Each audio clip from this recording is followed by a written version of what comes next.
My life definitely does not suck, but it wasn't always that way.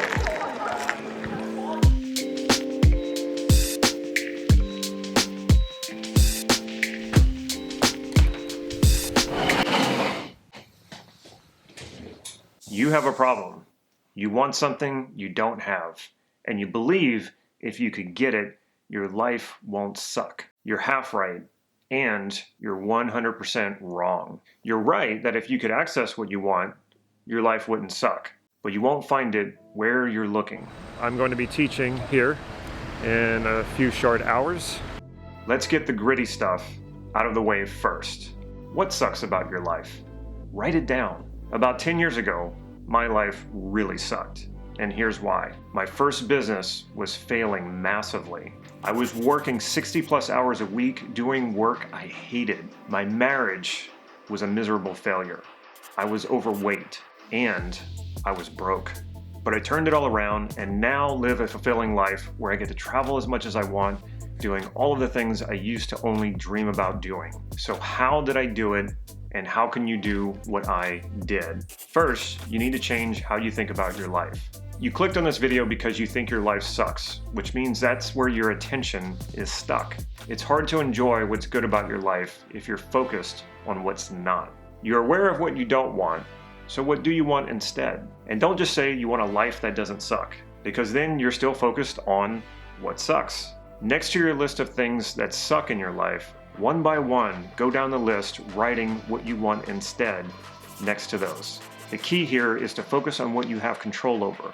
For example, if you're broke and you want money, don't say you want to win the lottery, because you have no control over that. How can you initiate and maintain making the money you want to make? For me, for example, instead of the things that sucked in my life, I wanted a successful business I could run remotely so I could also travel. I wanted to work 4 hours a day. I also wanted a fulfilling marriage with someone I enjoy sharing my life with. I wanted to be slim and healthy, and I also wanted to make 6 figures a year doing something I enjoyed. You're probably wondering if I got everything on this list. Yes, I did, and I did it in less than 5 years. So how did I do it? Babe, it's time to go.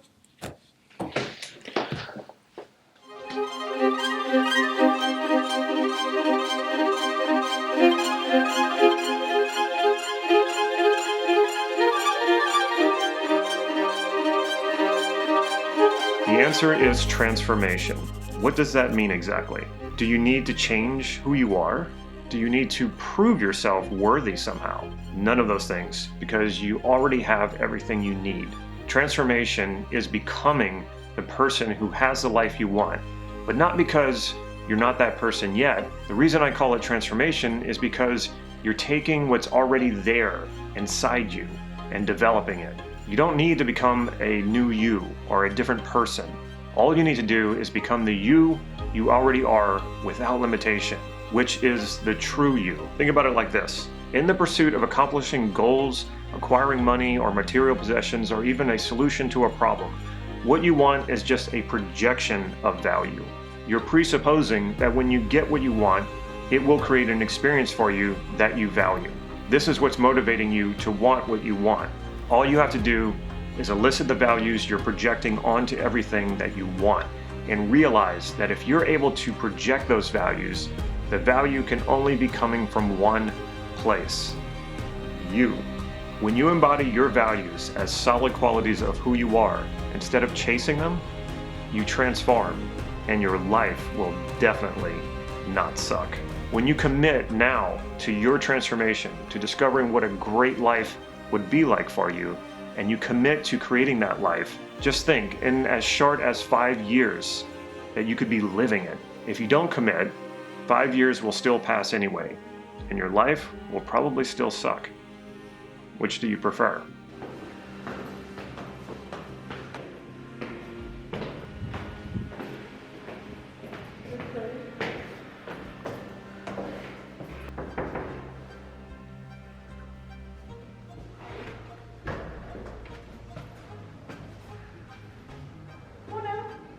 And so what a generalization is, it's an evaluation based on a collection of similar experiences. So we select and collect experiences and we put them in certain categories that we call generalizations, because you cannot change by going directly at the meaning. The self-concept is a generalization, yes, about self.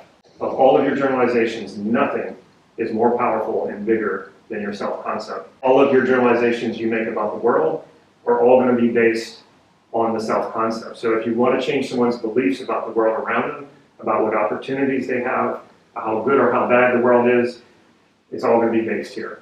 Take all of the beliefs I have about myself and I generalize it into who I am. And I like that. I have high self-esteem.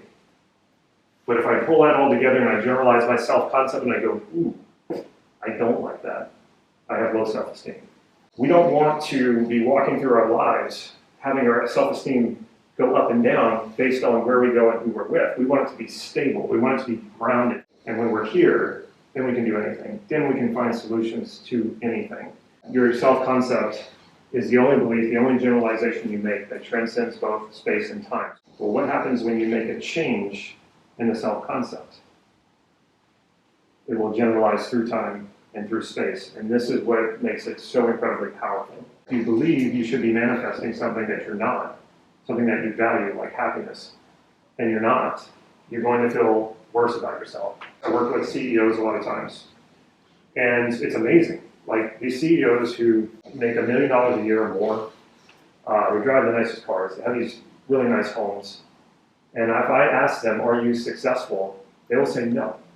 And it's strange to say, I said, you would think this person would absolutely be successful. One of the reasons why they come to me is because they're really stressed out, they're not happy. And they think they should be.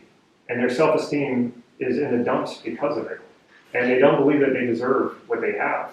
They lose everything. Well, how could that happen? All you have to do is just like not screw it up, right? And yet they do because they don't believe it. So most people think, well, okay, now when I come to you for coaching, Damon, what you're going to tell me is I need to go out there and have a bunch of successful experiences. I'm like, no, you already have it. We just need to organize it in the right way. And once you organize it in the right way, you will evaluate yourself differently. Whatever I believe myself to be is inescapable. To be successful, it becomes a self-fulfilling prophecy. The self-esteem goes up, your confidence goes up. What happens?